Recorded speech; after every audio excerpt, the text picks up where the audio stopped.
Darlings, it's Mummy, Sybil Brunchen, and I'm coming to you from my front yard here in suburbia outside of Philadelphia. And, well, this is my driveway garden. You've seen it time after time after time in my Tour-ettes, and you can see that it finally, well, the cold weather and the whatever, it's finally taken its toll. I mean, there's the hydrangea. Thank you, Troy. And there's my irises and different things. And here's my bonsai wonderful hedges, which I trimmed back and sort of did a origami, whatever, bonsai thing with my bird feeders and stuff. And there's my poor irises. These are the magic irises that bloomed not only twice this year, but they bloomed before Halloween, and then the blossoms stayed until up to 3 days ago, when finally too many cold nights in a row finally knocked them down, and they're finally collapsing, and they deserve a medal because they were planted this year. They were acquired by a neighbor, from a neighbor who walked by my gardens and thought it was sweet what I was doing. When all these irises were blooming, purple irises, she gave me a pot of them off her deck, and I planted them here at the end, and they were just glorious. And then they went by, and you know, the way irises do, they lasted for like 4 days, and then they were gone, and then they rested all summer, and then suddenly, the week before Halloween, new shoots came up, more than had been before. They bloomed, they kept blooming, more and more buds came up, and it was like we were all in the neighborhood wondering if all of these other buds would finally blossom. They did, one by one by one. Some of them never made it, and then the cold weather just finally beat the crap out of them. So I just watered them just now, but they're going by, and they are one of the loveliest gifts I've ever gotten, and one of the loveliest presents I've ever gotten. I will always be thankful for them.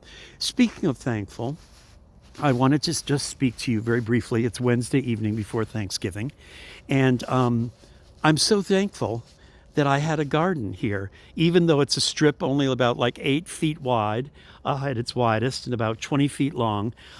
These flowers, you know, I had flowers that bloomed and came and went, and next year it'll be even better because I have even more ideas, and more of an idea, a wise idea of what's going on here and what I can do and what I can't do. And here's the stone wall that I've been building slowly, and I'm going to do as a retaining wall around these beds, and over there as well for my neighbor.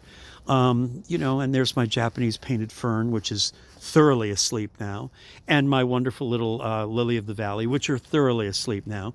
Shastas, delphiniums, columbines, echinaceas, everything is going to sleep. But this is what I wanted to say to all of you as I sit here. And that is that, you know, Thanksgiving is such an opportunity to have a Norman Rockwell, Andrew Wyeth painting on a, you know, a Hallmark card with some, you know, nicety in it. You know, some homily that's kind of interesting. But I think that what I want to say is truly, truly, when I close every one of my Tourette's with the whole thing of being in the world and of the world, and of being present and mindful and grateful, and that everything is borrowed, I rattle those sentences off, and I wonder if I take them as seriously as I should. I wonder if I'm listening to my own words. I wonder if I really embrace the philosophy and how fragile and temporary everything is, as much as I should. It's one thing to say it, but it's another thing to really, really, really believe it. Believe it wholeheartedly. Believe that the color of the sky, those cirrus clouds, the greens right here glowing in front of me, the beautiful ambers of these dead leaves, everything around us, my wonderful irises that bloomed one last time there at the end of the drive, the colors in these trees, everything is truly, truly, truly only borrowed. Everything we see and smell and touch and taste and hear and hold in our hand and in our heart is all borrowed.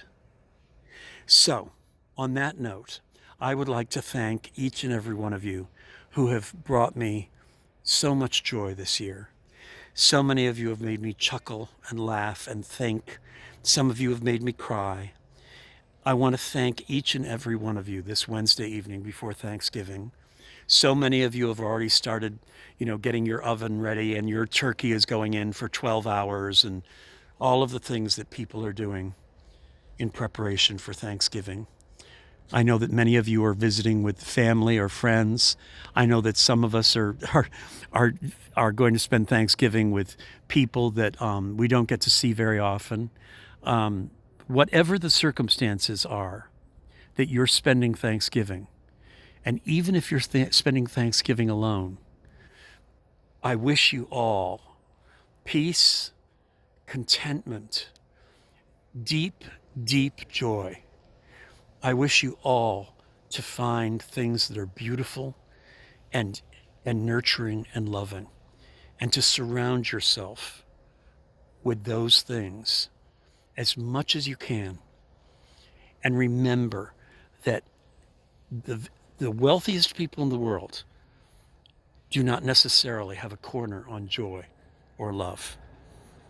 And that some of the poorest people in the world, because of their souls and because of their spirits and because of the choices they make, are filled with the most incredible joy. Joy is something that has to be worked for and chosen, okay? And I take that lesson seriously myself. So, on that note, thank you, thank you, thank you. If you feel like reading something funny that's Thanksgiving oriented, go to sibylsays.com. That's SYBILSEZ.com. I've posted about 50 of the 200 things that I've ever written about Thanksgiving there. Funny stories and captions and anecdotes and little Tour-ette videos. So visit sibylsays.com if you're tired of stirring your sweet potatoes, okay? And go there, and there's someone waving for Thanksgiving. Happy Thanksgiving. And so this neighborhood is so charming and lovely. I'm grateful for this. I'm grateful for this adventure. As I was saying, run to sibylsays.com and look at some of the funny stories there, okay? All right. Happy Thanksgiving, darlings.